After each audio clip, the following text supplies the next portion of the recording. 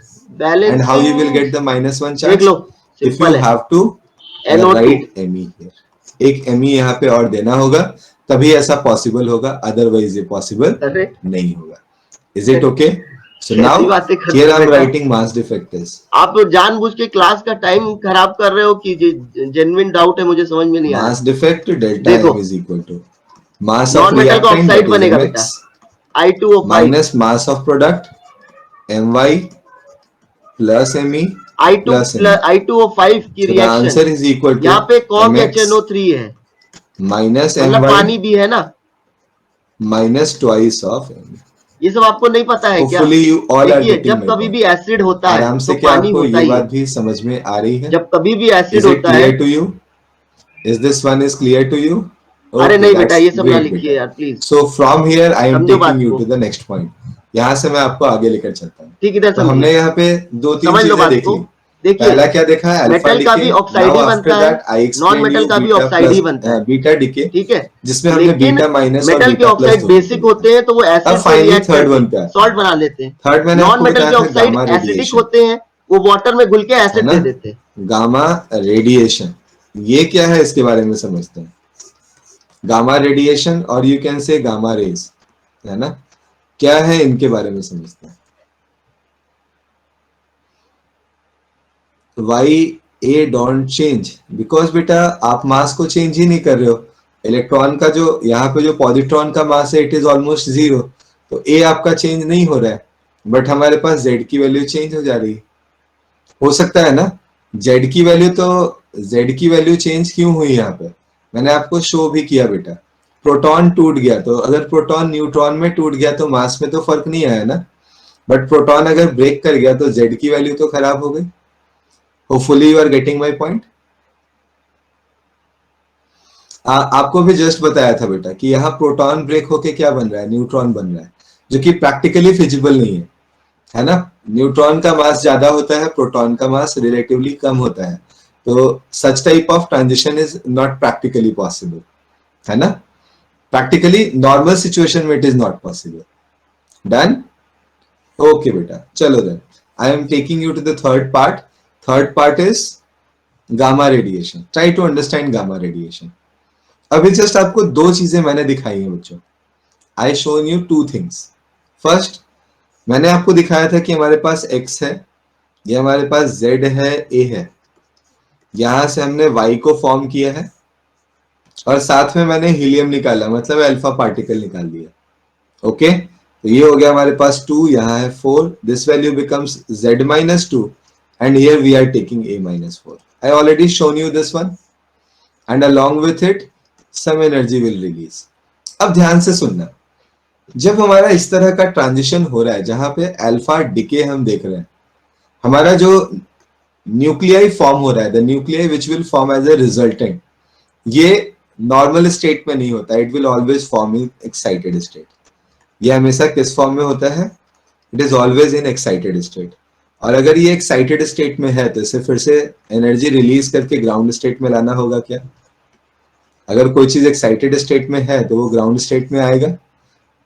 In this transition to ground state, ये जब ground state में आता है, इस ड्यूरेशन में ये कुछ रेडिएशंस यहाँ पे इमिट करता है, and those radiations are called gamma radiations.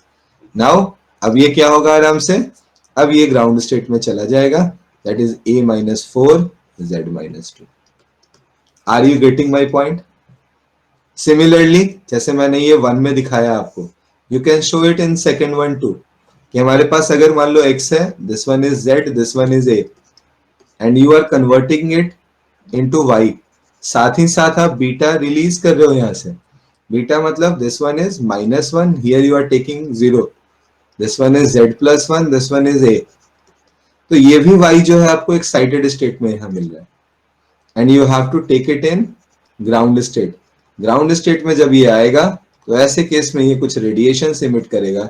Those radiations are basically known as gamma radiation. ये हमारे पास एक्साइटेड स्टेट है, and now you are taking it into the ground state. This one is ground state, और यहाँ जो radiations emit हुए हैं, these radiations are gamma radiation. Hopefully you all are getting my point. क्या आप मेरी इन बातों को समझ पा रहे हो आराम से? हाँ बेटा, आपका जब भी ये वाई फॉर्म होगा तो एकदम हमेशा ऐसा ही होगा। गामा सॉरी वाई हमेशा आपका एक्साइटेड स्टेट में फॉर्म होगा, और जब कभी भी उसे मुझे ग्राउंड स्टेट में लेकर जाना है, I have to take some gamma radiation out. वहां से कुछ गामा रेडिएशन को मुझे बाहर निकालना ही होगा। That's for sure, that's for sure. Okay done.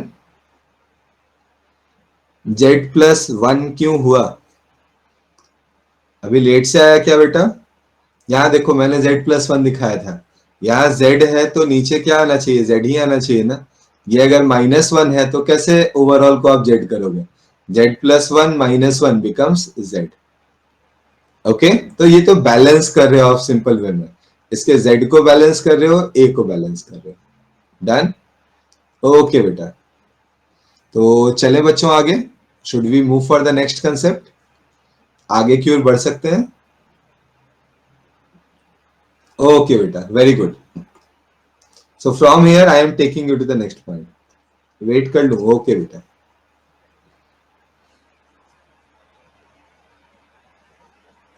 Last point, मैंने बस लास्ट में एक ही पॉइंट बताया बेटा कि कभी भी अगर मेरे पास y बन रहा है, x से हम लोग y को बना रहे हैं, वैसे केस में y हमेशा एक्साइटेड स्टेट में फॉर्म होगा। तो आप उसे जब ग्राउंड स्टेट में लेकर जाओगे, you have to release some radiations and that radiation is called gamma radiation.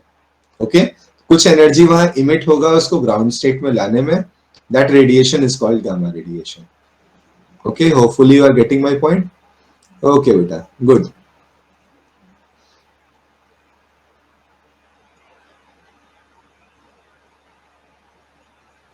नहीं बेटा, एक्स और वाई तो आपका कोई यूरेनियम है, थोरियम है, कुछ भी हो सकता है ना। मैंने यहाँ पे आपको जनरली बताया कि एक्स का मीनिंग हो गया कोई एलिमेंट है, ऐसे ही वाई का क्या हो गया? वाई भी कोई एलिमेंट है आपका। We are just taking their names randomly. मैंने कोई एलिमेंट का नाम नहीं लिया है, हमने just taking it like X and Y, है ना। रैंडम ऐसे ही कोई नेम मैंने उन्हें नहीं दिया है यहाँ पे। ओके, हाँ स्पॉन्टेनियसली ये खुद से बेटा रिलीज करेगा गामा रेज। चलो फिर अब मैं आगे लेकर आता हूं। Last one is basically known as K capture और इलेक्ट्रॉन कैप्चर। के कैप्चर और इलेक्ट्रॉन कैप्चर क्या है ये भी समझाता हूं मैं, ध्यान से देखा जाए। ओके, इस कॉन्सेप्ट को अच्छे से समझा जाए। देखो, के कैप्चर और इलेक्ट्रॉन कैप्चर का मीनिंग क्या है? अगर कोई मुझसे इलेक्ट्रॉन कैप्चर वर्ड बोलते हैं तो इसका सिंपल सा मीनिंग है कि इलेक्ट्रॉन जो है वो हमारे न्यूक्लियस में चला जा रहा है, और अगर इलेक्ट्रॉन न्यूक्लियस में जाएगा तो क्या होगा? पहले से मान लो वहां पे मेरे पास एक प्रोटॉन है P11, और वहां मैंने एक इलेक्ट्रॉन भेज दिया -10। क्या ये इजिली इसको न्यूट्रॉन 0 1 में कन्वर्ट कर देगा? क्या ऐसा कन्वर्जन हमें देखने को मिलेगा? तो अगर हम इलेक्ट्रॉन को न्यूक्लियस के साथ ऐड कर रहे हैं तो इस टाइप का चेंज हमें वहां पे देखने को मिलेगा। एंड सिंस यहाँ पे ये इलेक्ट्रॉन जो है ये हमारे न्यूक्लियस में चला गया, that's why it is called electron capture, और यू कैन से के कैप्चर। अब आप बोलोगे सर यहाँ पे के कैप्चर क्यों नेम दिया? इलेक्ट्रॉन कैप्चर तो आपने समझा दिया, इलेक्ट्रॉन चला गया तो इलेक्ट्रॉन कैप्चर हो गया। Why it is also known as K capture? तो के कैप्चर इसलिए कह रहे हैं क्योंकि हमेशा जो इलेक्ट्रॉन वहां जाएगा बेटा वो उसके न्यूक्लियस से सबसे नजदीक वाले सेल से जाएगा, और सबसे नजदीक का शेल कौन सा होता है? सबसे नजदीक का शेल कौन सा होता है? K shell. That's why it is called K capture. Done? Is it okay to everyone? So अगर मैं ओवरऑल रिएक्शन यहां लिखना चाहूं, how I will write the reaction? Just try to understand. I am writing X, this one is ZA plus E -1 0, it will form Y. Y is Z -1. Here you have to write A.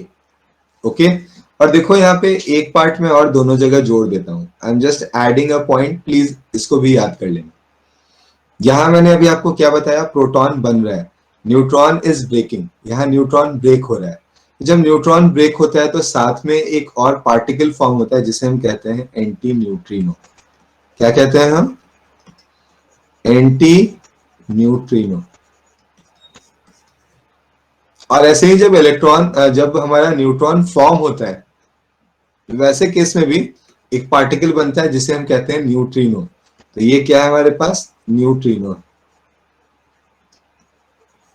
आप बताओ बेटा, यहां पे क्या हुआ है अभी? इस जगह पे न्यूट्रॉन फॉर्म हुआ है या न्यूट्रॉन ब्रेक हुआ है? न्यूट्रॉन फॉर्म हुआ है या न्यूट्रॉन ब्रेक हुआ है? फॉर्म हुआ है। फॉर्म हुआ है तो आई am just writing neutrino here. तो यहाँ पे एक और न्यूट्रिनो भी हमें यहाँ पे दिखाई देने वाला है। And I am writing some energy is released here. So hopefully you all are getting my point. ये भी एक पार्टिकल है बेटा, फंडामेंटल पार्टिकल है ये भी हमारा। ठीक है ना? नेम से ही मतलब है, हमें इसकी प्रॉपर्टीज ये सब पढ़नी है नहीं, तो बस इसके नाम से मतलब है, नाम कम से कम याद होना चाहिए। न्यूट्रॉन बना तो क्या होगा? न्यूट्रिनो निकलेगा। और न्यूट्रॉन टूटा है तो क्या होगा? एंटी न्यूट्रिनो बनेगा। बस ये चीज हमारे दिमाग में क्लियरली होनी चाहिए। अब देखो इसके मास डिफेक्ट की बात कर लेते हैं। आई am just writing its mass defect. I am writing its mass is mx। यहां हो गया ये me। Here I am writing my। और my तो आपने लिखा है। आप सोचो यहाँ पे क्या +1 चार्ज है आपके पास? तो यहाँ अगर +1 सॉरी -1 ना, मैं गलत लिख गया, सॉरी। ये -1 चार्ज है हमारे पास। तो यही -1 चार्ज मुझे दूसरे साइड भी देना पड़ेगा। I have to just put a -1 charge and how it will appear? मुझे यहाँ पे एक me लिखना होगा जिससे ये -1 चार्ज अपीयर होगा। Done. So the mass defect is equal to mass of reactant mx plus me and mass of product, that is my plus me. Me will be cancelled out and you will get mx minus my as your result. Hopefully you are getting my point. Apurva, कहाँ problem है बेटा? I just explained that हमारे पास अगर कोई nucleus है और उस न्यूक्लियस में मैं के शेल के इलेक्ट्रॉन को एब्जॉर्ब कर लेता हूँ, तो इस प्रोसेस को हम लोग के कैप्चर और इलेक्ट्रॉन कैप्चर के नाम से जानेंगे। ठीक है? अब आगे की बात पे आते हैं। मैंने बोला कि अगर मैं यहाँ पे मासेस को लिखना चाहूँ तो मैं लिखूंगा ये mx है बेटा और ये me है, और इस इलेक्ट्रॉन यहाँ पे है तो इलेक्ट्रॉन के ऊपर -1 चार्ज होगा। तो अगर मैं यहाँ पे चार्ज कंजर्वेशन को लगाऊं तो मुझे प्रोडक्ट साइड में भी -1 चार्ज चाहिए। और -1 चार्ज कैसे आएगा? एक इलेक्ट्रॉन वहां पे एक्स्ट्रा होगा तो आएगा। That's why I am just adding a electron, और इलेक्ट्रॉन ऐड करना मतलब उसका मास भी जोड़ना होगा ना। So I am just adding the mass of electron. Okay, done. चलो फिर तो होपफुली ये पूरा पॉइंट अब आपके दिमाग में आ गया। मास डिफेक्ट के अब आप एक्सपर्ट हो गए। मास डिफेक्ट में कहीं से कुछ भी पूछा जाए तो हम अब समझ सकते हैं। We are able to understand. Should we move for the next concept? Okay, then everyone, I am just taking you to the next one. Next one is radioactive decay law. As I told you earlier, ये जो radioactive decay law है, radioactive decay law जो हम लोग यहाँ पे पढ़ने जा रहे हैं, ओके, जो हम लोग यहाँ पे रेडियो एक्टिव डिके लॉ को जो हम पढ़ने जा रहे हैं, it is a completely based on, ये पूरी तरह से केमिकल काइनेटिक्स का फर्स्ट ऑर्डर रिएक्शन है। ये क्या है हमारा? केमिकल काइनेटिक्स चैप्टर का फर्स्ट ऑर्डर रिएक्शन है, मतलब एकदम कॉपी है। वहां पे आप क्या करते हो? कंसंट्रेशन की बातें करते हो। यहाँ पे यू विल आपको यहाँ मेंशन करना होगा number of nucleus. Only difference is this, सिर्फ इन दोनों के बीच में इतना छोटा सा डिफरेंस है, otherwise the other things are quite similar. There is nothing is going to change in this case. Okay, this radioactive decay law is basically explained with the help of first order reaction of chemical kinetics, and according to that, rate of what is difference? Difference ये है बेटा, वहां आप concentrations लेते हो, आप लेते हो कि हमारा कंसंट्रेशन चेंज हो रहा है। यहाँ पे हम लोग नंबर ऑफ न्यूक्लियाई की बात करेंगे। Otherwise, the other phenomena, the other derivation is absolutely same. Okay, so I am writing first thing. First thing is rate of decay. Okay, rate of nucleus जो हमारा न्यूक्लियस जो है वो per unit time कितना decay हो रहा है, अगर हम इसके बारे में लिखना चाहें तो I will write rate of decay minus of dn by dt. It is always proportional to n. ये हमेशा किसके प्रोपोर्शनल रहेगा, n के प्रोपोर्शनल होगा. Okay, n is number of nuclei, है ना, ये नंबर ऑफ न्यूक्लियाई के इक्वल है. नाउ व्हाट टू डू, अगर हम यहां से प्रोपोर्शनलिटी साइन हटाएंगे, we have to introduce a constant, है ना, ये तो श्योर है.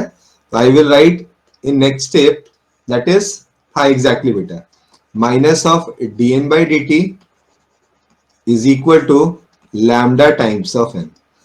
ऐसे आप इसको क्या कहते हैं बेटा, रेट कांस्टेंट कहते हैं. यहाँ पे इसका नाम रेट कांस्टेंट ना होके क्या लिखेंगे, ये क्या करा रहा है, हम लोग किसकी बात कर रहे हैं यहाँ पे, डिके की बात कर रहे हैं. That's why I am writing decay constant here. इसे हम लोग क्या नाम देंगे, डिके कांस्टेंट का देंगे. इज इट फाइन, ठीक है ना.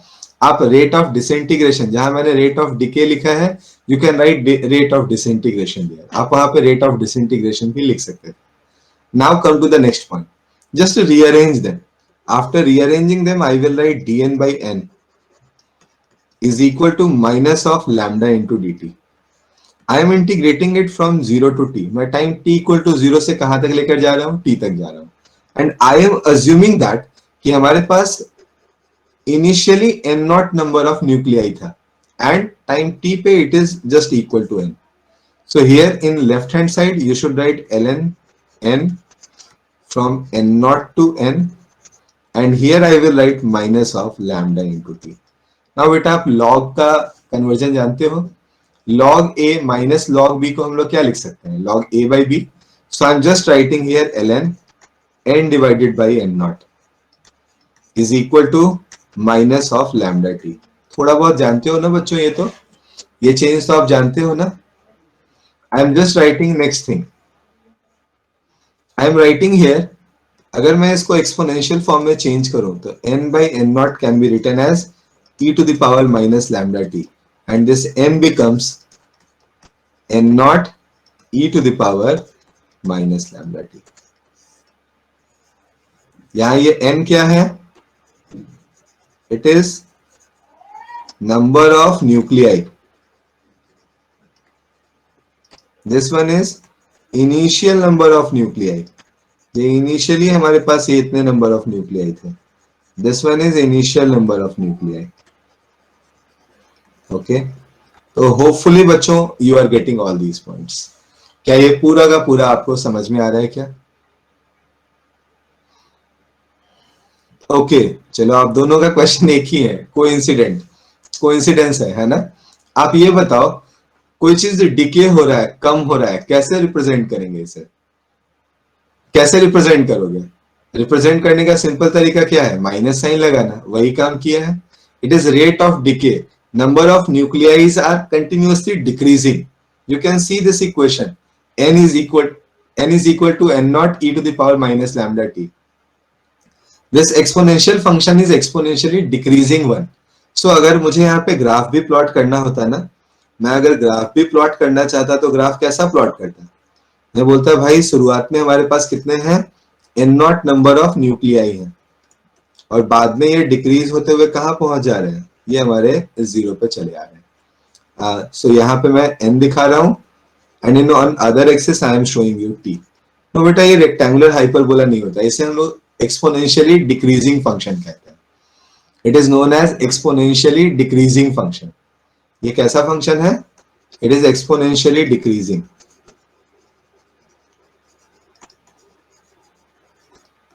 इनफाइनाइट टाइम पे जाके इसकी वैल्यू क्या हो जाएगी, 0 के बराबर हो जाने वाली है. Hopefully you all are getting my points now. क्या यहां तक आपको समझ आ गया? थोड़ा आगे बढ़ सकते हैं हम लोग.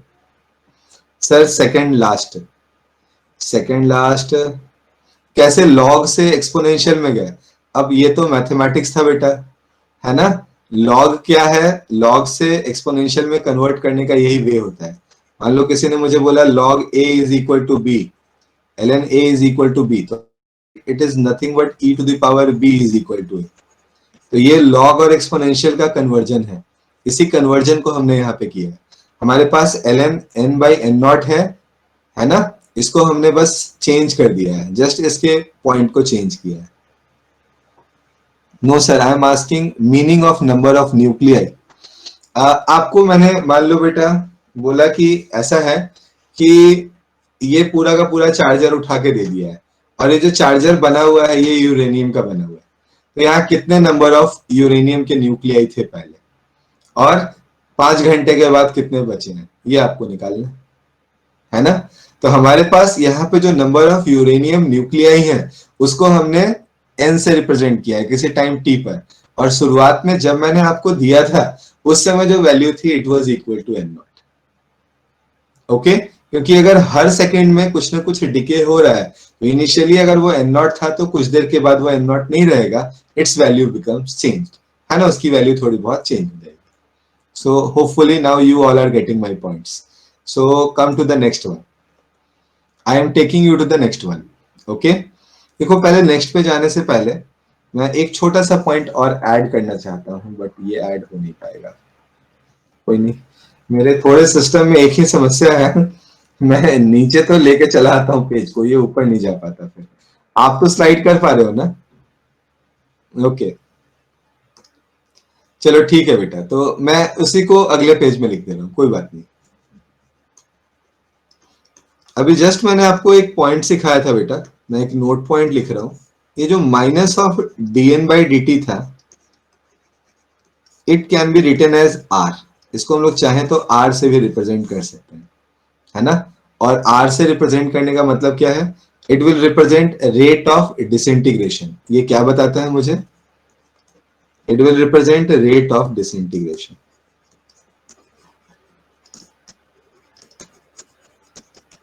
मतलब कहीं पे मुझे रेट ऑफ डिसइंटीग्रेशन बताना हो तो घबराना नहीं है, सीधे सीधे क्या करना है, minus of dn by dt लिख देना है, it will give me the answer, that is that will be equal to lambda multiplied by n, है ना।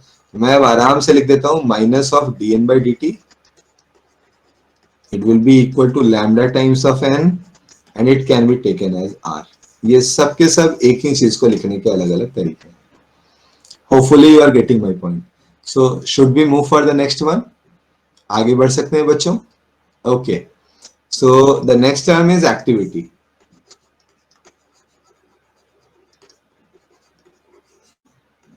Next term is activity. Activity is represented by A, और अगर हम A की बात करें तो this A can be written as lambda into N. अगर हम लोग लैम्डा क्या है हमारे पास, decay constant, and this n is nothing but number of nuclei, ये हमारा नंबर ऑफ न्यूक्लियाई है। तो अगर मैं नंबर ऑफ न्यूक्लियाई को मैं डिके कांस्टेंट के साथ मल्टीप्लाई करता हूं तो I will get a physical quantity that is known as activity. And coincidentally बेटा ये जो हमारा r है और जो हमारा a है, mathematically they are same. Mathematically ये दोनों के दोनों क्या है बेटा, सेम ही है, एक ही क्वांटिटी को बताने के दो अलग अलग तरीके, है ना, और कुछ नहीं है। ये आप यहां से देखकर भी समझ सकते हो, लैम्डा एन यहां भी तो था ना, ये भी लैम्डा एन है, it means both are actually same, दोनों में कोई फर्क नहीं। Okay, here I am writing adding a one more point. Activity मैंने बताया बेटा ये डिके कांस्टेंट और नंबर ऑफ न्यूक्लियाई का मल्टीप्लीकेशन है। नंबर ऑफ न्यूक्लियाई जो वहां बचा हुआ है उससे अगर आप डिके कांस्टेंट से मल्टीप्लाई करते हो तो उस सब्सटेंस की एक्टिविटी आप एक तरह से बता रहे हो, वो सब्सटेंस कितना एक्टिव है, कितना एक्टिविटी है उसका, ये रिप्रेजेंट करने के लिए we can use this formula. Okay, so now come to the next point.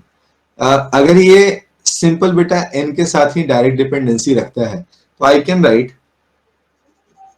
Here I will right a not is initial activity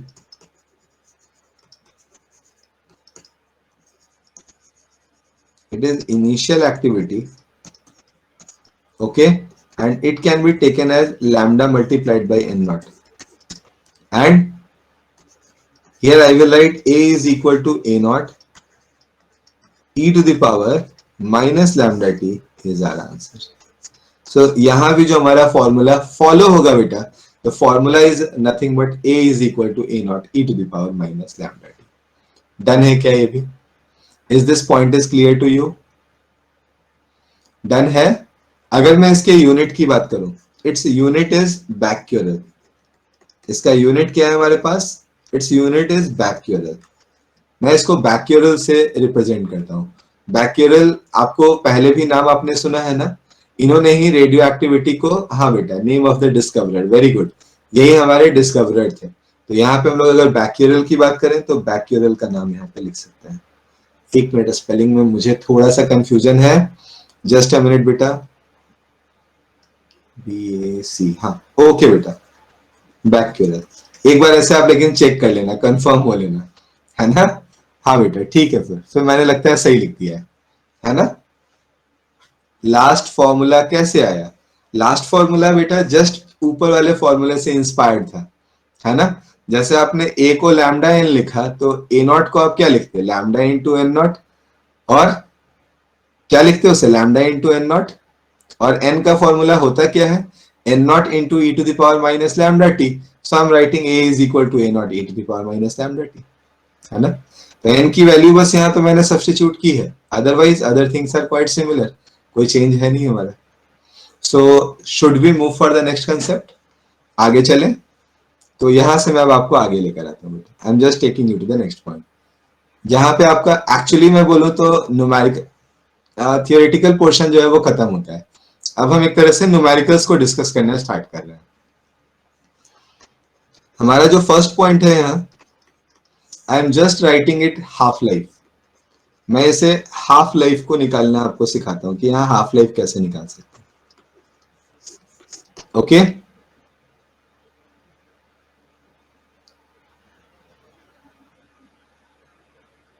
हाँ एक नहीं बेटा, अभी तो लेंगे हम लोग न्यूमेरिकल्स, घबराओ नहीं। पहले मुझे पढ़ा तो लेने तो, 5 मिनट 7 मिनट और लगेगा। Let me finish the theoretical part, after that I have 5 to 6 questions. 5 से 6 क्वेश्चन है हमारे पास, हम लोग सब क्वेश्चन देखेंगे। घबराओ नहीं, I will take the question. Without question कैसे होगा फिजिक्स, है ना? विदाउट क्वेश्चन तो फिजिक्स हो ही नहीं पाएगा ना। तो मैं आपको बेटा हाफ लाइफ बता रहा हूँ, हाफ लाइफ के बारे में थोड़ा सा समझते हैं। ओके, तो हाफ लाइफ का मीनिंग क्या होगा? तो अगर मैं इसके मीनिंग के बारे में आपसे बात करूं तो मीनिंग बहुत ही सिंपल है बेटा। हाँ एग्जैक्टली, मान लो हमारे पास n नंबर ऑफ न्यूक्लियाई था, और मैं उसको क्या करना चाहता हूँ? n/2 के बराबर करना चाहता हूँ। n था, क्या करना चाहता हूँ? n/2 करना चाहता हूँ, ठीक है? तो n/2 होने में टाइम कितना लगा होगा? That particular time is known as half life. So I will write n is equal to, देखो आप जो इन्वॉल्व फॉर्मूला बोल रहे थे ना, आ ही गया यहीं पे, n naught e to the power minus lambda t, यही था ना formula. So I will write n naught by 2, यही हो गया half, half of the nuclei, n naught into e to the power minus lambda t. This n naught will be cancelled out. You should write e to the power lambda t is equal to 2. आप बोलोगे sir minus कहाँ चला गया? बेटा जो minus था वो तो डिनोमिनेटर में जाता है, 1/e to the power lambda t बनता। यहाँ 1/2 ऑलरेडी था, दोनों डिनोमिनेटर वाले को एक साथ कर लिया हमने, 1/2, और मेरे पास 1/e to the power lambda t बचता ही है। तो instead of taking these things, I'm just taking its cross multiplication. Okay, चलो फिर तो आगे दिखाता हूँ मैं। I am taking log in both the sides, दोनों साइड log ले लिया, log ले लिया तो ये बन गया lambda t and it will become ln2. So from here the value of t is equal to, or you can say t half is equal to ln2 divided by lambda. ये जो ln2 है बेटा, it's value is 0.693, so you can right 0.693 divided by lambda will give me the T half, value of T half. तो कभी T half दिया होगा, इस फॉर्मूले को यूज कर लेना, लैम्डा दिया हुआ होगा, टी हाफ चाहिए होगा, इस फॉर्मूले को यूज कर लेना। अगर टी हाफ दिया है, लैम्डा चाहिए, तो जस्ट इन दोनों के पोजीशन को फ्लिप कर लेना and after that you will get your result. Hopefully this point is also clear. Done है ये भी? ओके, मैं यहाँ पे एक छोटा सा पॉइंट और लिख दे रहा हूँ, मेंशन कर दे रहा हूँ।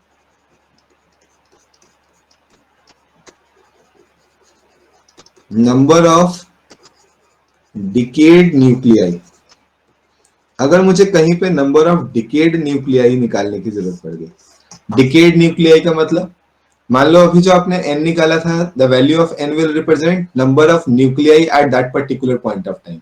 टाइम t पे मेरे पास कितना न्यूक्लियाई बचा हुआ है ये बता रहा था n। तो मैं अगर n नॉट में से उस वैल्यू को माइनस कर दूं तो क्या मैं वहां पे जो हमारा न्यूक्लियाई डिके हो चुका होगा, we are able to find that particular value.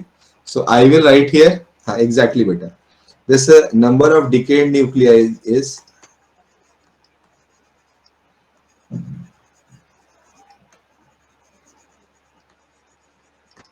is n naught minus n. Okay, not got this. चलो फिर से सुनो फिर, तो है ना, शुरुआत में तुम्हारे पास 10 न्यूक्लियाई था, अभी 6 बचा है, तो कितने डिके हुए पहले से? तो ये तो आपने पा लिया बेटा, तुरंत 4 आ गया तुम्हारा। यहाँ क्या फर्क कर दिया हमने, शुरुआत में कितने न्यूक्लियाई थे मेरे पास, एन नॉट, अब कितना है एन, तो कितना बचा, कितना डिके हो गया, एन नॉट माइनस एन। चलो आगे बढ़ते हैं यहां से। I am writing the next point, try to understand the next one.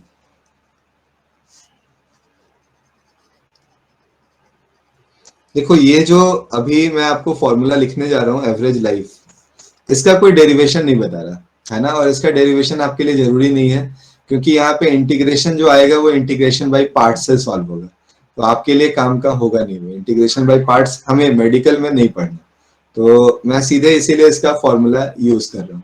ठीक है, आई एम राइटिंग एवरेज लाइफ। पहले तो इसका मीनिंग समझो, एवरेज लाइफ है क्या।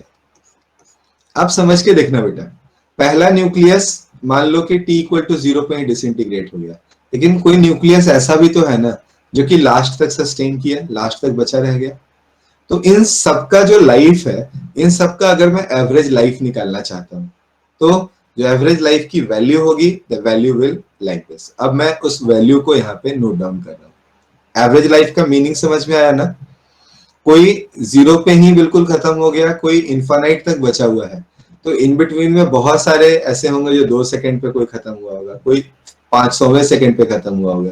इन सबका जो लाइफ है, इन सबका अगर मैं एवरेज निकालूं तो I will right it average life, है ना, उस वैसे ही लाइफ को हम लोग क्या बोलेंगे, एवरेज लाइफ के नाम से जानेंगे। And it's value is, value of T average is 1 divided by lambda. ये है क्या, it is 1 divided by lambda. तो ये हमारे पास एक फॉर्मूला है जो कि याद करना है, और ये निकलता कैसे होगा, तो you have to write t multiplied by d n divided by t multiplied by dn and its integration divided by dn and its integration will provide me the answer। ये आंसर वहीं से हमारे पास निकल के आएगा। और अगर मैं अब इन दोनों के रिलेशन को लिखना चाहूं कि टी हाफ और टी एवरेज का रिलेशन क्या होगा, तो आई am just writing it's relation, relation of T half and T average. अब देखो किसी एक को आप यूज कर लो ना, मैंने यहाँ पे मान लो लिखा टी एवरेज, तो T average is 1 by lambda, और लैम्डा की वैल्यू क्या होती है, ln2 by t half। I am writing here this one is t half divided by ln2। Okay, so you can write t half is equal to 0.693 multiplied by t average। Is it okay everyone, is it fine? तो देखो ये सब अब mathematics है, अब ये फॉर्मूले हैं, क्वेश्चन सॉल्व करने के तरीके होने वाले हैं, और कुछ नहीं है अब ये थियरी नहीं है कि थियरी कुछ सोच लेना है मुझे। ठीक है, अब एक आपसे लास्ट पार्ट जो कि आपको खुद से पढ़ना होगा बेटा, वो मैं आपको बता दूं। You have to read 2 things. एक आपको पढ़ना होगा बेटा न्यूक्लियर फ्यूजन रिएक्शन, और इसका जो रिएक्टर होता है वो रिएक्टर, ये आप पढ़ोगे, और दूसरा आप पढ़ोगे यहाँ पे न्यूक्लियर फ्यूजन। आपको दोनों का आइडिया मैं दे चुका हूं, थोड़ा सा मैं इसको और एलोबरेट भी कर देता हूं, है ना, जिससे आपको इन दोनों को समझने में दिक्कत ना हो। तो you have to read these 2 things. If you have any problem just put it. आप अगली क्लास में मुझे बता देना कि सर ये पोर्शन बिल्कुल नहीं समझ आया, है ना, I will explain that. Today I am just giving you their brief knowledge, थोड़ा सा ब्रीफ नॉलेज में इनका दे देता हूँ। फिजन का मतलब होता है बड़े न्यूक्लियस का ब्रेक होकर छोटे न्यूक्लियस में टूट जाना। जैसे यूरेनियम को अगर हम लोग ब्रेक करते हैं, आपने ये रिएक्टर पढ़ा भी होगा क्लास 10th में या 9th में भी हो सकता है पढ़ा हो। हमारे पास यूरेनियम रिएक्टर दिया हुआ है, न्यूक्लियर रिएक्टर गिवन है। मेरे पास U-235 है, 238 डिसइंटीग्रेट जल्दी होता नहीं है, 235 डिसइंटीग्रेट होता है। तो अगर उसे हम डिसइंटीग्रेट करें तो क्या बनता है, याद है किसी को? नहीं, किसी को नहीं याद है? बेरियम, क्रिप्टन, कुछ नाम नहीं याद है? थोरियम? नहीं नहीं बेटा, नहीं। बेरियम, क्रिप्टन नहीं। वंस रिपीट, मैंने बोला बेटा यूरेनियम U-235 जब ब्रेक होता है तो क्या बनता है न्यूक्लियर रिएक्टर्स में? तो हमारे पास दो चीजें बनती हैं। चलो अब मैं आपको पढ़ने के लिए बोल ही रहा हूं तो आप पढ़ना इसे एक बार, फिर हम लोग बात करेंगे। दो चीजें बनती है, एक बनता है बेरियम, दूसरा बनता है क्रिप्टन, है ना? तो अगर मैं इन दोनों के साथ देखूं तो कुछ न्यूट्रॉन्स भी निकलते हैं, और वो न्यूट्रॉन क्या करते हैं, मान लो 3 न्यूट्रॉन निकल गए एक बार जब ये ब्रेक हुआ तो 3 न्यूट्रॉन, ये जो रिएक्शन है ये हमेशा एक न्यूट्रॉन से ही इनिशिएट होता है। तो अगर एक न्यूट्रॉन को हम लोग डालते हैं न्यूक्लियस में तभी ये हमारा क्या हो रहा है, इनिशिएट हो रहा है। वैसे केस में ये 3 न्यूट्रॉन्स प्रोड्यूस करता है, अब 3 फिर 9 प्रोड्यूस करेंगे और इससे एक चेन रिएक्शन मेरा पूरा का पूरा प्रोपोगेट हो जाता है। तो इस चेन रिएक्शन को रोकने के लिए हमारे पास जो हम लोग अपना रिएक्टर बनाते हैं वहां पे ऐसे फास्ट मूविंग न्यूट्रॉन्स को एब्जॉर्ब करने के लिए हम लोग कुछ मॉडरेटर्स भी लगा के रखते हैं। तो ये सारा थियरी जो है बेटा आपको दिया हुआ है ना? पूरी थियरी आपको दी हुई है, जस्ट रीड द थियरी। और जहां तक बात रही बेटा हमारे फ्यूजन रिएक्शन की, तो फ्यूजन रिएक्शन में हमारे दो छोटे छोटे न्यूक्लियस, जैसे दो हाइड्रोजन एक दूसरे के साथ कंबाइन होके बड़ा न्यूक्लियस बना लेते हैं। तो H11 जो है हमारे पास, ये दो अगर मान लो कंबाइन हो गए तो ये दोनों मिलके क्या बना देते हैं, ये हमारे ड्यूट्रॉन बना लेते हैं। ड्यूट्रॉन के बाद कभी कभी ट्रीटियम बनता है ना? और बाद में ये हीलियम तक भी बन जाता है। तो ये जो इनका कॉम्बिनेशन है, जब ये कंबाइन होके छोटे न्यूक्लियस बड़े न्यूक्लियस को फॉर्म करते हैं तो वैसे रिएक्शन को हम लोग फ्यूजन कहते हैं। ये दोनों आप एक बार रीड कर देना, है ना? ऐसे तो कहीं प्रॉब्लम नहीं आएगी। ओनली इन बोर्ड्स बेटा, ये सिर्फ बोर्ड के लिए है ना? तो नीट में नहीं आना, ये बोर्ड्स के लिए है। बोर्ड्स के लिए हम लोग इसको देख सकते हैं, रीड कर सकते हैं, ठीक है? और वो भी बहुत ज्यादा डेप्थ में नहीं, थोड़ा बहुत हल्का फुल्का, है ना? ओके बेटा, I am showing you the previous page. अब आगे बढ़ाता हूँ मैं। आई am just stopping my audio and video for 10 seconds बेटा, 10 सेकेंड के लिए रोक।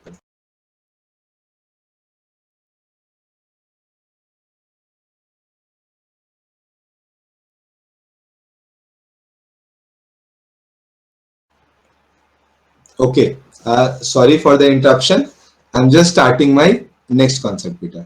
अब देखो अगला जो कंसेप्ट है, it is useful for solving your numericals. ये अगला कंसेप्ट भी हमारे न्यूमेरिकल्स को सॉल्व करने में हमारे लिए बहुत यूजफुल होने वाला है। ओके, ध्यान से देखना। अब कोई मतलब ये सब न्यूमेरिकल सॉल्विंग अप्रोच है, तो अब ऐसा मत समझ लेना कि कोई थियरी पढ़ा रहा हूँ, इट इज नॉट थियरी और कोई न्यूमेरिकल भी नहीं है। ये सॉल्व करने में आपको हेल्प करेगा, ये हेल्पिंग हैंड्स बनेंगे आपके। आप ऐसे नोट बनाकर ज्यादा लिखना हो तो लिख लो, है ना? मान लो कि यार T=0 पे हमारे पास जो न्यूक्लियाई है ये 0 N0 है, और हमारा जो डिकेड न्यूक्लियस है, जो हमारे पास डिकेड न्यूक्लियाई है, ये कितने हैं? It is equal to 0। Now जैसे ही मैं T=T½ पे पहुंचूंगा तो यही वैल्यू क्या हो जानी है? अब न्यूक्लियस हमारे पास हाफ हो गए होंगे बेटा, आधा हो गए होंगे, N0/2, और जो हमारे पास डिकेड न्यूक्लियस है, it is equal to N0/2। Now अगर T की वैल्यू को हम लोग ट्वाइस ऑफ T½ कर लेते हैं, then it will become N0 divided by twice का square, and here you should write 3N0/4। Similarly so on, अगर मैं इसको n टाइम्स, मतलब मैं n बार जो है T½ ले चुका हूं, तो अब क्या होगा? क्या यहाँ पे मुझे N0 divided by 2 to the power n लिखना पड़ेगा, है ना? और यहाँ पे जो वैल्यू आएगी it is n naught minus n naught divided by 2 to the power n। क्या ये लिखने में कहीं से दिक्कत है? अब देखो ये लिखने में तो कोई परेशानी नहीं है, इससे एक प्यारा सा कंक्लूजन निकल कर आता है। इस कंक्लूजन को समझा, थर्ड पॉइंट नहीं समझा? पहले में यहाँ पे बेटा 1 टाइम्स ऑफ टी हाफ था तो नीचे 2 का पावर 1 था, यहाँ 2 टाइम्स ऑफ टी हाफ हुआ तो 2 का पावर कितना हो गया? 2 हो गया। डिनोमिनेटर में आधा हो गया होगा ना फिर से। पहली बार में n से n नॉट बाई 2 हुआ तो दूसरी बार n नॉट बाई 4 हो गया होगा, तो 4 को आप क्या लिखोगे? 2 का स्क्वायर। इसी तरह से अगर मैं n times of half life ले लेता हूं तो यहाँ पे 2 का पावर क्या हो जाएगा? n हो जाएगा, where n is number of half lives.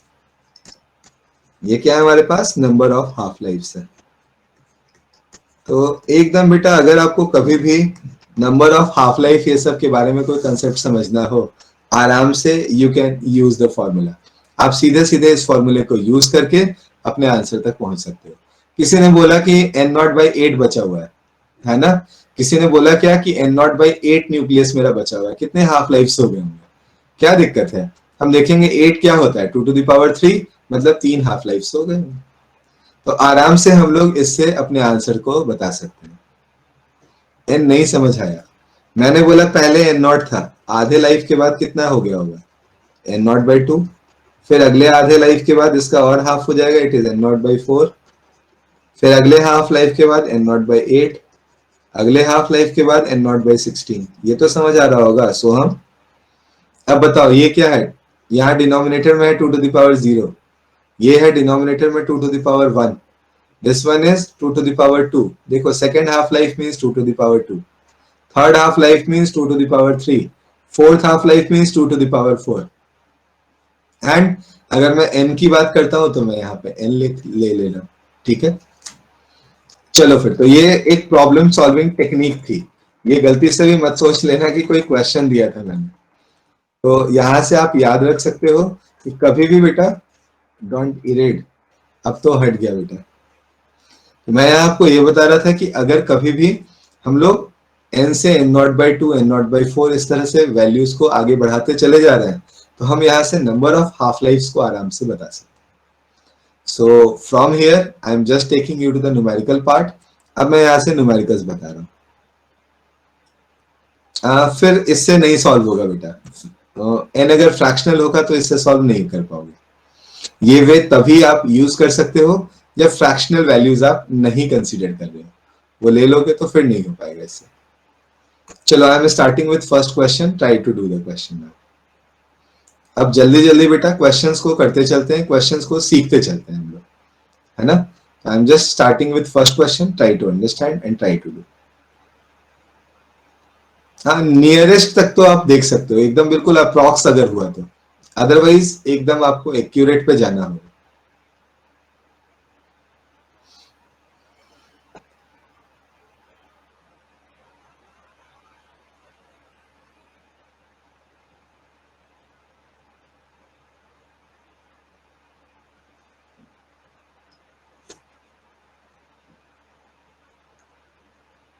Three n naught by 4 how?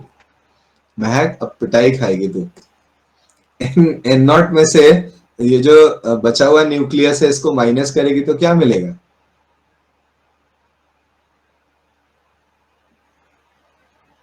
जल्दी बोलो, क्या मिलेगा? अगर हम लोग यहां से एन नॉट बाई 4 तक आ चुके हैं, एन नॉट में से एन नॉट बाई 4 को माइनस करेंगे तो क्या बचेगा? 3 एन नॉट बाई 4, यही लिखा हुआ था। चलो, तो मैं अब स्टार्ट कर रहा हूं बेटा इस क्वेश्चन को सॉल्व करना। ध्यान से देखते हैं, है ना? I am just explaining the question to you. Fourth option, actually बेटा ऑप्शन तो मुझे याद नहीं है, जस्ट 1 मिनट मुझे टाइम दे, मैं बता देता हूँ। 5.6 है ना?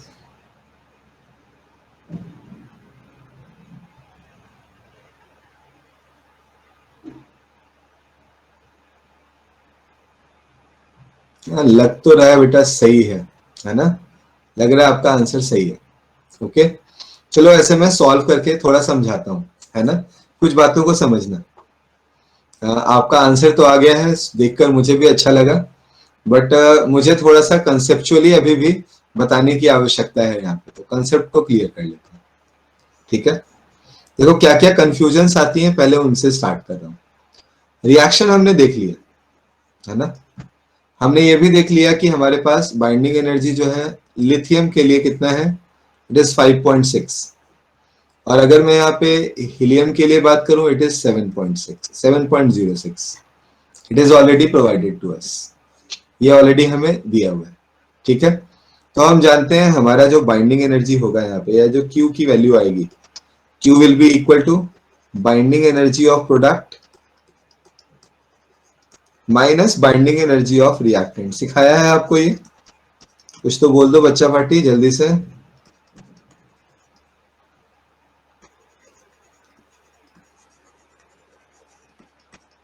क्या सीखा है हमने ये?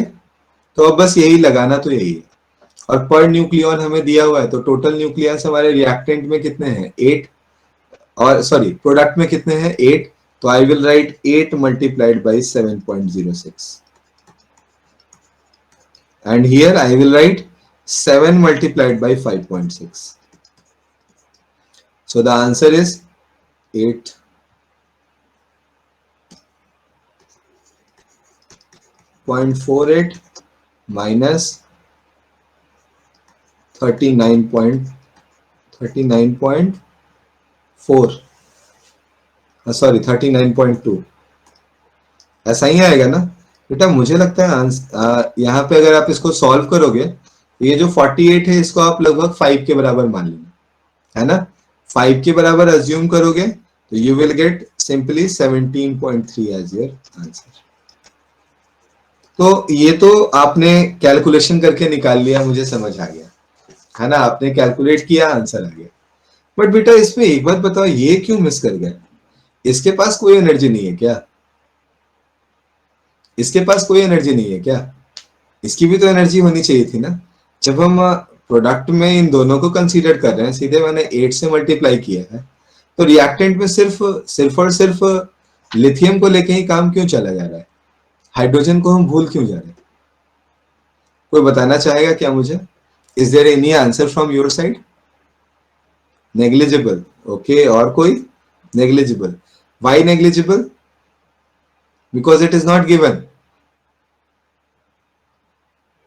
क्या ऐसा है क्या?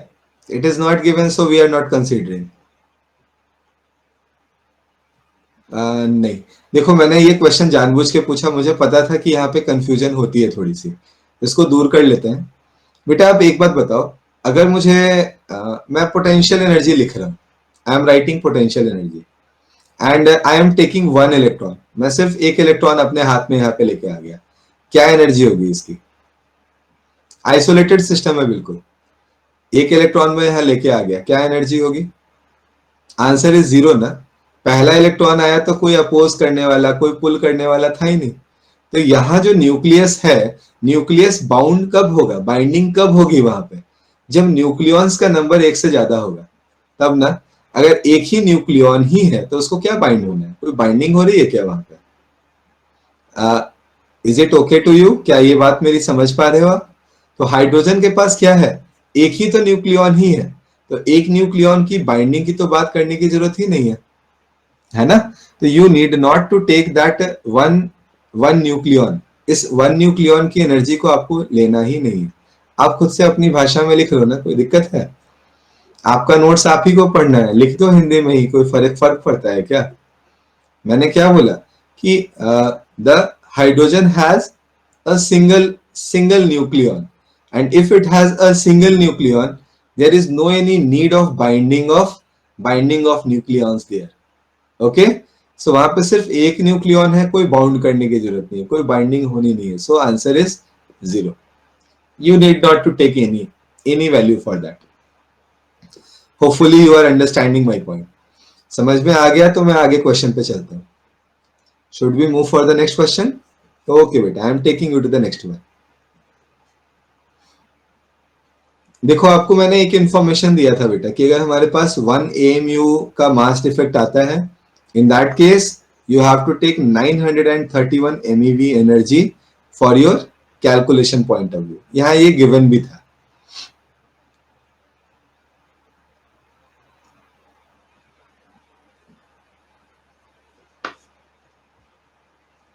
ओके, सो मुझे नहीं लगता कि अब इस क्वेश्चन में कुछ बचा आपके लिए।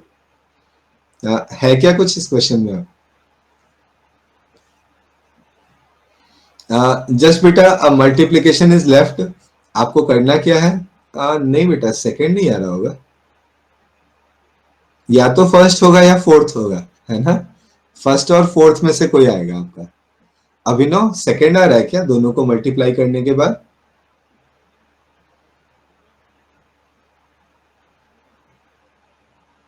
You have to do a simple calculation.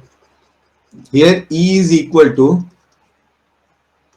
0.02866 multiplied by 931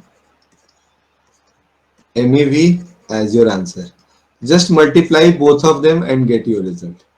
So यहाँ कभी भी इस चक्कर में मत पड़ जाना कि डेल्टा एम दिया हुआ है, सी स्क्वायर से मल्टीप्लाई किया, जो आंसर आएगा वो किस में आएगा? जो आंसर आएगा वो जूल में हो जाएगा ना, है ना? तो आपको यहाँ पे जूल में भी नहीं आएगा, आपको कुछ कन्वर्जन्स करने पड़ेंगे और भी। So need not to take tension of this, just multiply both of them and get your final result. Okay okay okay okay, sorry बेटा। सो नाउ मुझे लगता है आप ही करेक्ट हो फिर, है ना? फिर मैंने ही आपको गलत बोल दिया। चलो फिर ठीक है बेटा, है ना? मैंने सिर्फ इन दोनों को मल्टीप्लाई करके चेक कर लिया था, ये मेरी भी गलती हो गई। The energy liberated per nucleon is being asked. तो अगर number of nucleons is equal to 4, अगर हम हाइड्रोजन को किस में चेंज कर रहे हैं? हीलियम में चेंज कर रहे हैं। हाँ, हम हाइड्रोजन को फ्यूजन करके क्या कर रहे हैं? हीलियम में चेंज कर रहे हैं। We have number of nucleons equal to 4, so this 26.7 is divided by 4 and you will get 6.675 as your result. Okay Abhinav, thank you very much बेटा।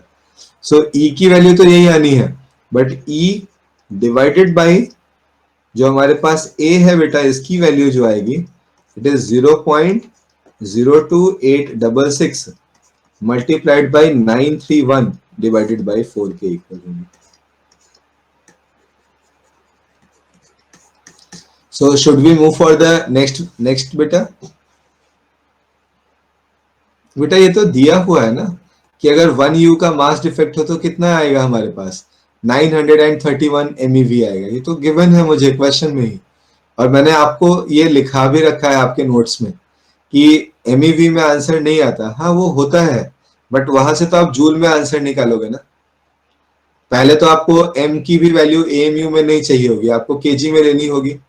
फिर आप वहां पे सी स्क्वायर को मल्टीप्लाई करोगे, then you will get your answer in joule. फिर joule को अब मेरा मन है कि मैं उसे एमईवी में कन्वर्ट करूं, तो फिर मैं कन्वर्ट करूंगा। ये काम प्रिया कर सकती है, बाकी बच्चे आप मत करना, है ना? आपको यहाँ दिया हुआ है 1U is equal to 931 MeV, you can use this one directly। आप इसी से चले जाना। आपको मैंने ये शॉर्टकट इसीलिए सिखाया ही था कि टाइम बच जाए। चलो फिर आगे बढ़ते हैं, अगले क्वेश्चन पे आते हैं। For radioactive material, actually I have only 8 to 9 minutes left, so I am just explaining all these questions one by one. For a radioactive material, half life is 10 minutes. Okay, if initially there are 600 number of nuclei, the time taken for disintegration of 450 nuclei is। देखो ऐसा question कभी भी दिया हुआ हो तो मुझे बोला गया है कितने डिसइंटीग्रेट हो गए हैं? 450। The number of nuclei is left. Number of nuclei left is equal to 600 minus 450, that is equal to 150। क्या आप ये फर्स्ट पॉइंट से एग्री करते हो? Now what to do? हाँ एग्जैक्टली बेटा, आपका आंसर करेक्ट है। So I will write n is equal to n naught 2 to the power n। Here n is 150, n naught is 600, here you should write 2 to the power n। So 2 to the power n is equal to 4 और n is equal to 2 is our answer। Okay, और n अगर 2 आया है तो हमारे पास answer क्या हो गया? देखो first half life is of 10 minute, तो अगर मेरे पास 2 हाफ लाइफ्स आई हैं तो 2 हाफ लाइफ्स का मतलब क्या हो गया, 1 फर्स्ट चॉइस को हम लोग सीधे सीधे करेक्ट मान सकते हैं। डन डन ओके बेटा, so now I am taking you to the next part. मुझे लगता है आप सभी को क्लियर हो गया होगा ये। कैसे पता चला? बहुत सही, वेरी गुड क्वेश्चन। एक टी हाफ की वैल्यू क्या मुझे दी हुई है, इट इज 10 मिनट। तो 2 टी हाफ का मतलब क्या हुआ, आप बताओ मुझे। T is equal to n multiplied by t half, that is 2 multiplied by 10। Now satisfied बेटा? अब ठीक है, चलो देन आगे आते हैं, नेक्स्ट क्वेश्चन।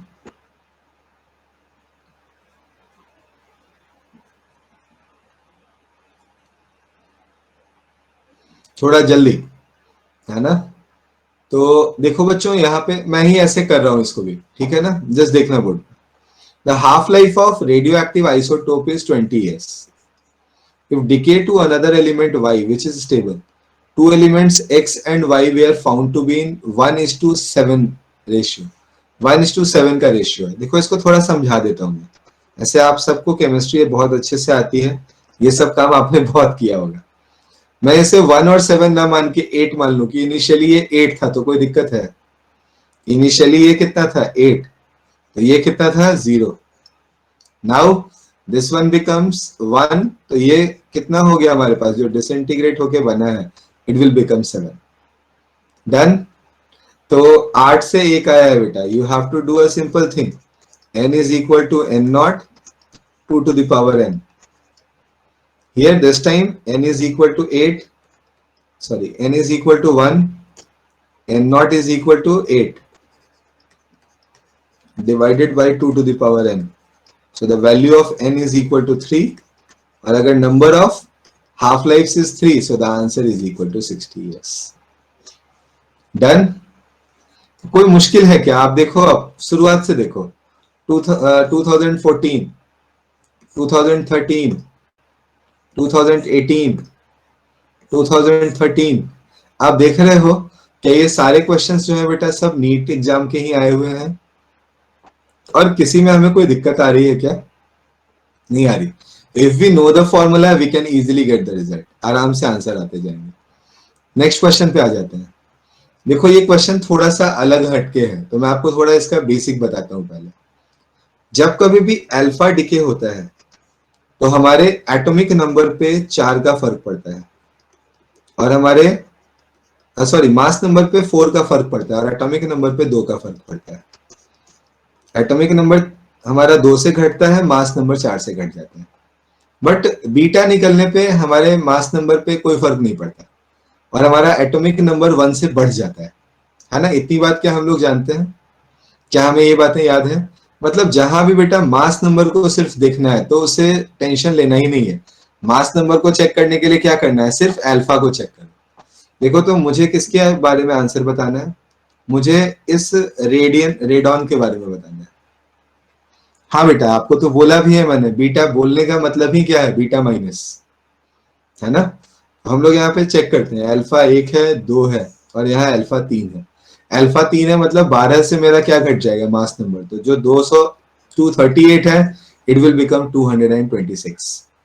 कहाँ है 226? चलो ये 2 चॉइसेस, ये दोनों तो अभी से ही खत्म हो गए, है ना? आगे बढ़ते हैं। अब जब मैंने यहाँ पे 3 अल्फा निकाले हैं बेटा, इट मींस 92 जो होगा ये 6 से घट गया होगा, and it will be equal to 86 now.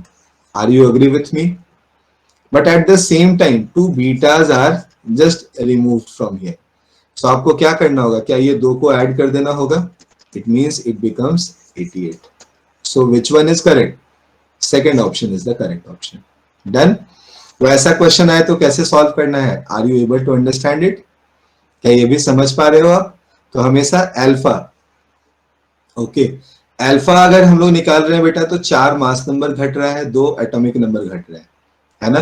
तो हमने जितने भी अल्फा निकाले हैं उतने अल्फा को निकालो और उतने से मास नंबर को कम करते चले जाओ।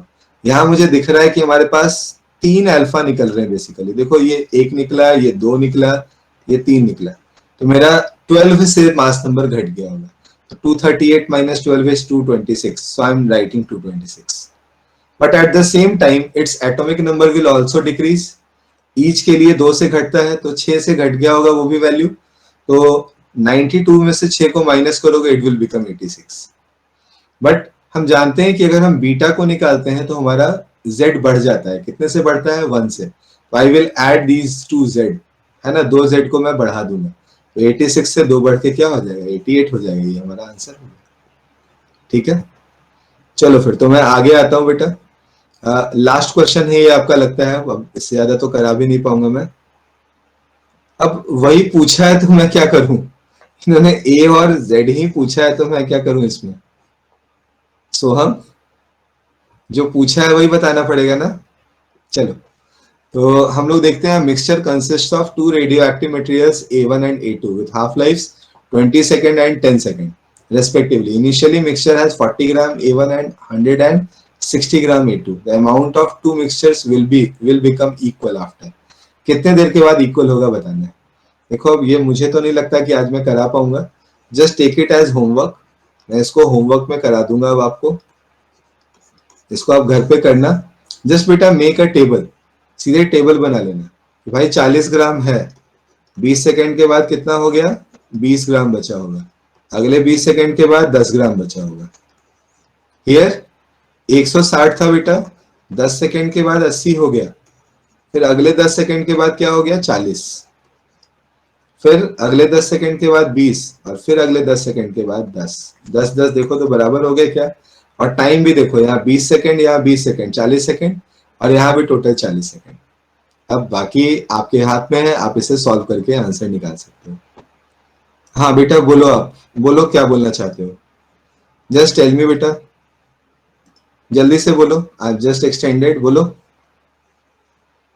After completing the syllabus can you give some time and tell all the important. हाँ बेटा, एकदम कोई दिक्कत नहीं है ना. मैं आपको सारे नाम बता दूंगा, कोई दिक्कत नहीं है ना. ओके, तो ऐसे भी 1-2 क्लास तो हमें मिलेगा ही एक्स्ट्रा. आज बेटा मैं बता, अब तो टाइम आपका निकल गया, कोई बात नहीं है. मैं आपको बता देता हूँ, मैं आपको इस डेरिवेशन को करा दूंगा. ठीक है ना, आप टेंशन मत लो. हाँ, फ्राइडे नहीं, अभी तो हो सकता है कल ही में, परसों में क्लास लग जाए. तो जिस दिन होगी उस दिन बता दूंगा. और सब लोग बेटा कंसेंट फॉर्म जरूर से भर देना अभी. ठीक है ना, वो भी यस करके भर देना. It's my request. ओके, चलो फिर बेटा. Okay, thank you very much.